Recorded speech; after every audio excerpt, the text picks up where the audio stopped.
बिस्मिल्लाहिर्रहमानिर्रहीम। अस्सलाम वालेकुम students, my name is Abdul Rahman and I am your biology teacher. Students, इस सेशन में जो टॉपिक हम स्टार्ट करने जा रहे हैं that is one of the most important topics आपके बोर्ड के क्वेश्चंस के लिहाज से, आपके एमडीकैट के क्वेश्चंस के लिहाज से और आपके कॉलेज क्विज़ेस के लिए।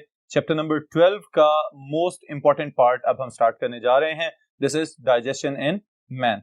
तो आज के इस सेशन में हम इसका इंट्रोडक्शन देखते हैं और साथ इसके डाइजेशन इन ओरल कैविटी का आगाज करेंगे।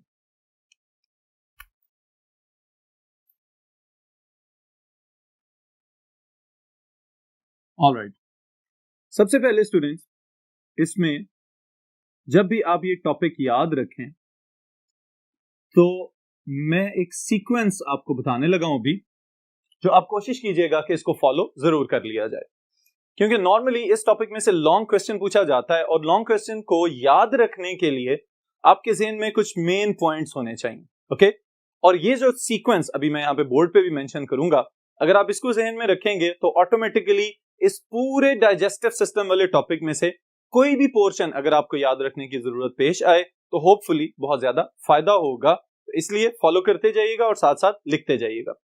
First of all, we will write all of the components of digestive system, but the thing will start with food.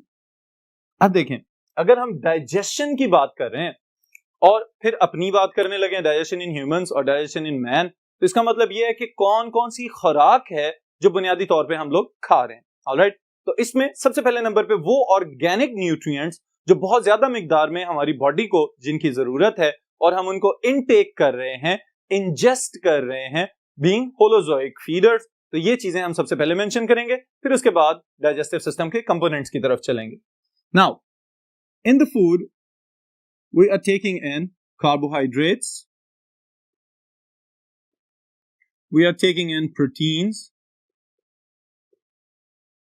we are taking in lipids or fats and nucleic acids as well. Alright, अब आपके ज़हन में ये सवाल पैदा हो रहा होगा कि कार्बोहाइड्रेट्स तो हम खाते हैं, जितनी भी मीठी चीजें आप खा रहे हैं, शुगर्स हैं या इसी तरह आटा है या इवन के कॉर्नफ्लोर वगैरह या फ्लेक्स वगैरह और सीरियल्स वगैरह, इनके अंदर स्टार्च की फॉर्म में कार्बोहाइड्रेट्स मौजूद हैं। फिर नंबर 2, प्रोटीन्स, जितनी भी टाइप का फ्लैश, मीट, गोश्त आप लोग खा रहे हैं, बेशक वो व्हाइट मीट है जैसे चिकन और मछली या वो रेड मीट है जैसे कि बड़े जानवर। ऑलराइट, और फिर मटन, बकरे वगैरह जिनमें हम शामिल कर सकते हैं। अब ये सब के सब they are sources of proteins. इनके अलावा जो पोल्ट्री वगैरह यानी कि चिकन अगेन आ रहा है इसमें, और अंडे हम शामिल कर रहे हैं। फिर डेयरी प्रोडक्ट्स जैसे कि दूध और दही, इनके अंदर भी प्रोटीन्स मौजूद हो सकते हैं। ऑलराइट, तो ये तो दो सोर्सेज हैं। The third one that are lipids and fats. चिकनाइयां जितनी भी इकसाम की आपके इर्द गिर्द मौजूद हैं, वो चीज की फॉर्म में है, बटर की फॉर्म में है, देसी घी की फॉर्म में है, बनस्पति घी की फॉर्म में है या वेजिटेबल ऑयल्स की फॉर्म में मौजूद हैं। They are all lipids. अब स्टूडेंट्स, आपके ज़हन में ये सवाल आना चाहिए कि where are the nucleic acids, कि ये जो न्यूक्लिक एसिड्स हैं ये कहां पे हम इनटेक कर रहे हैं। तो याद रखिए, कोई भी चीज जो हम खा रहे हैं, majority of the sources of food they are obtained from living organisms and living organisms are made up of cells. तो सेल्स के अंदर उनका जेनेटिक मटेरियल मौजूद है जो कि डीएनए और आरएनए की फॉर्म में। ऑलराइट स्टूडेंट्स, ये बेसिक न्यूट्रिएंट्स आ गए जो सबसे पहले हमने अपनी खुराक में शामिल करने हैं। फिर उसके बाद और किन किन चीजों की हमें जरूरत होती है? They are minerals, they are electrolytes, vitamins. Alright, ये वो न्यूट्रिएंट्स हैं कि जो डायरेक्टली हम इस तरह से नहीं खाते कि मैं मिनरल खा रहा हूं या मैं डायरेक्टली कोई इलेक्ट्रोलाइट खा रहा हूं, बल्कि ये जो खुराक हम खा रहे होते हैं उसमें ये पहले से शामिल होते हैं और बहुत सारी मेटाबॉलिक एक्टिविटीज इन एलिमेंट्स के और इन कंपोनेंट्स के बगैर मुकम्मल नहीं होती। ऑलराइट, तो याद रखिएगा, विटामिन्स वगैरह और मिनरल्स और इलेक्ट्रोलाइट्स, इनकी मौजूदगी के बगैर हमारा डाइजेस्टिव सिस्टम और हमारे मेटाबॉलिक रिएक्शंस कंप्लीट नहीं हो सकते।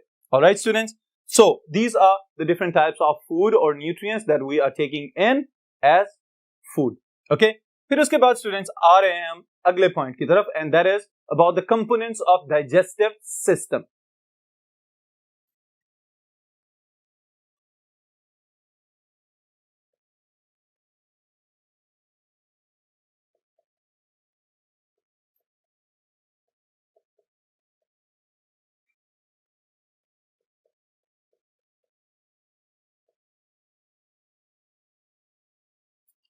जी स्टूडेंट्स, अब कंपोनेंट्स ऑफ डाइजेस्टिव सिस्टम में सबसे पहले नंबर पे मैं आपको कुछ रिवाइज करवाना चाहता हूं।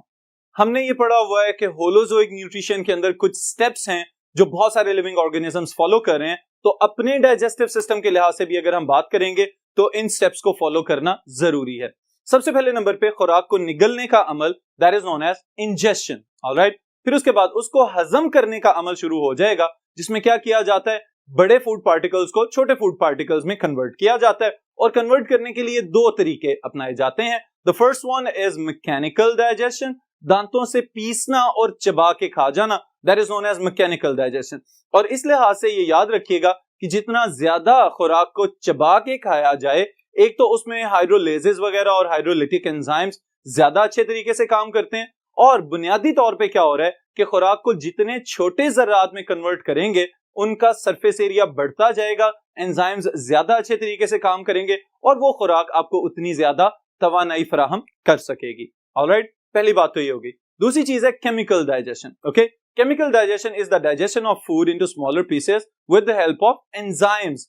बाज़ औक़ात हम इस चीज पे गौर करते हैं कि अगर हम कोई खाना खा रहे हैं तो फौरी तौर पे मैदे के अंदर कुछ तब्दीलियां रूनुमा होना शुरू हो जाती हैं।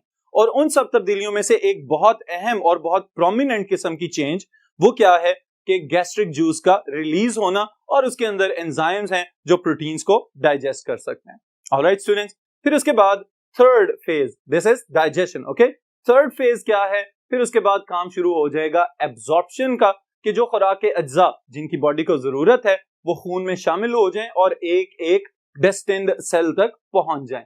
फिर आगे क्या किया जाएगा, वो फूड जो डाइजेस्ट नहीं हो रहा उसको तो आगे भेज दिया जाएगा टुवर्ड्स द लार्ज इंटेस्टाइन, और फिर उसको वहां पे कुछ देर के लिए रेक्टम में स्टोर किया जाएगा। एट द एंड उसको बाहर निकाल दिया जाएगा। ऑलराइट, तो एक तो ये हो गई पहली बात। फिर उसके बाद स्टूडेंट्स, जो चीजें एब्जॉर्ब हुई हैं उनको उनकी डेस्टिनेशन तक, उनको उनकी मंजिल तक पहुंचाना भी जरूरी है। ब्लड स्ट्रीम और ब्लड सर्कुलेशन ये सारी की सारी मदद कर रही है न्यूट्रिएंट्स को उनकी मंजिल मकसूद तक पहुंचाने के लिए। अब इसमें याद रखिएगा कि अगर आप प्रोटीन्स खा रहे हैं तो उनको तोड़ दिया जाएगा इनटू अमीनो एसिड्स, और वो अमीनो एसिड्स आपके मसल्स में जाके इनकॉर्पोरेट हो जाएंगे। इसी तरह अगर आपने कोई कैल्शियम भरी खुराक खाई हुई है तो वो आपकी हड्डियों और आपके दांतों में जाके डिपॉजिट होना शुरू हो जाएंगे। इसी तरह से अगर लिपिड्स और फैट्स जरूरत से ज्यादा खा लिए जाएं तो वो स्किन के अंदर डिपॉजिट होना शुरू हो जाएंगे और मोटापे का बायस बन सकते हैं।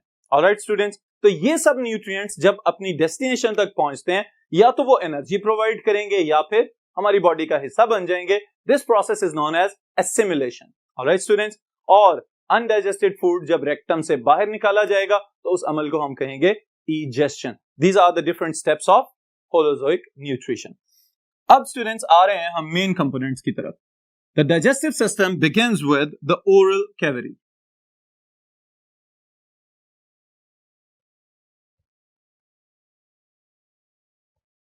Oral cavity also known as buccal cavity. Okay, ये मुंह वाला हिस्सा जो है हमारा। अब ओरल कैविटी के अंदर कौन कौन से कंपोनेंट्स हैं याद रखिएगा आप भी। Number 1 teeth, alright. Number 2 cheeks, ये जो गाल हैं साइडों पे इनकी inner walls. Number 3 they are salivary glands.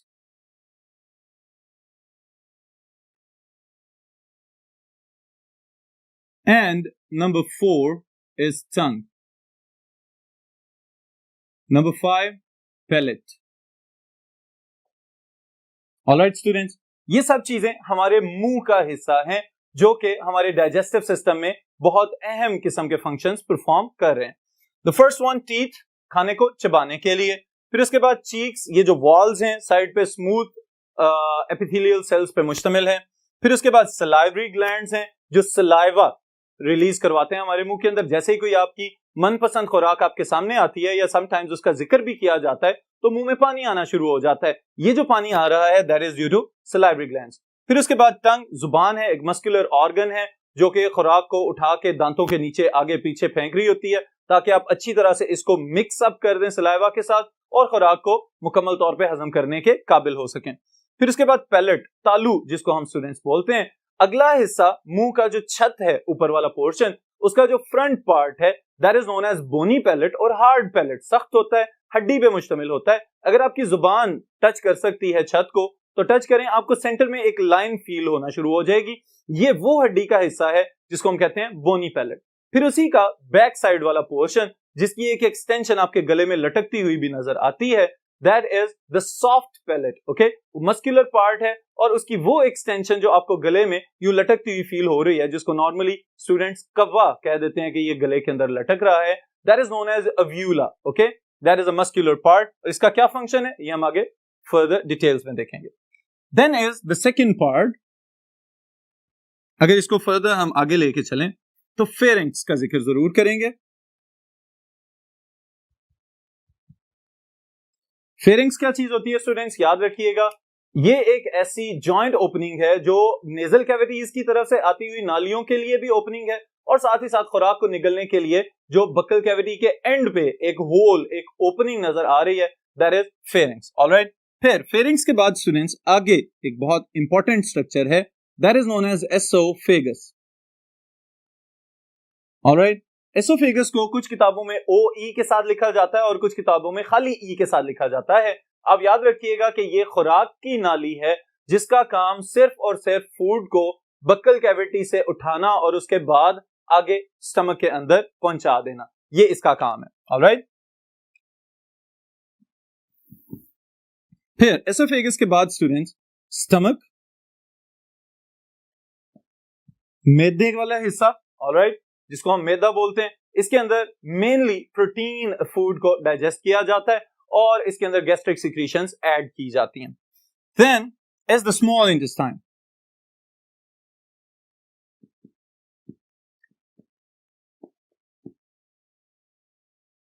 Ji students, small intestine को फर्दर डिफरेंशिएट किया जाता है into 3 different parts and that are duodenum, ileum, duodenum, jejunum and ileum. All right, these are the 3 different regions of the small intestine. फिर इसके बाद large intestine को further differentiate किया जा रहा है into different regions that are ascending colon, transverse colon and descending colon. All right, फिर उसके बाद students further into cecum and rectum as well. और फिर उसके बाद लास्ट पार्ट आ जाएगा of the tubular digestive system and that is anus. Alright, ये सारे के सारे कंपोनेंट्स हमारे डाइजेस्टिव सिस्टम के अंदर मौजूद हैं जो कि अपना फंक्शन परफॉर्म करते हैं, तब जाके कहीं हम इस काबिल होते हैं कि इस खुराक को हजम कर सकें और उसमें से अपनी मर्जी के न्यूट्रिएंट्स निकाल के वेस्ट प्रोडक्ट्स को या अनडाइजेस्टेड फूड को बाहर खारिज कर सकें। ऑलराइट, अब इन कंपोनेंट्स में से याद रखिएगा स्टूडेंट्स कि एक तरफ तो ओपनिंग है दैट इज ओरल ओपनिंग और दूसरी तरफ हम देख रहे हैं एब ओरल ओपनिंग या ऑपोजिट एंड पे एनस मौजूद है। तो इस बुनियाद पे हम ये कह सकते हैं कि the whole digestive system is a tube type digestive system और बड़ा ही कम्प्लेक्स किस्म का सिस्टम है जिसके अंदर कुछ और एक्स्ट्रा स्ट्रक्चर्स वगैरह भी मौजूद हैं, लेकिन डाइजेशन का अमल हम कुछ ग्लैंड्स के बगैर मुकम्मल नहीं कर सकते। और वो कौन कौन से ग्लैंड्स हैं इनको हम यहाँ पे सेपरेटली मेंशन कर देते हैं। They are salivary glands, all right, then is liver and pancreas. all right students, फिर एक और स्ट्रक्चर जिसका सिर्फ मैं नाम यहां पे मेंशन कर रहा हूं फिलहाल, there is appendix. all right, appendix का भी एक इन्फेक्शन है, there is appendicitis. इसकी डिटेल्स हम देखेंगे ऑनवर्ड आने वाले सेशंस में। तो ये सब के सब कंपोनेंट स्टूडेंट्स याद रखिएगा। This was only the introduction of the digestive system के कौन कौन से कंपोनेंट्स हैं, कहां पे मौजूद हैं और क्या कर रहे हैं, इनकी तफसीलात हम अगले सेशन में देखेंगे।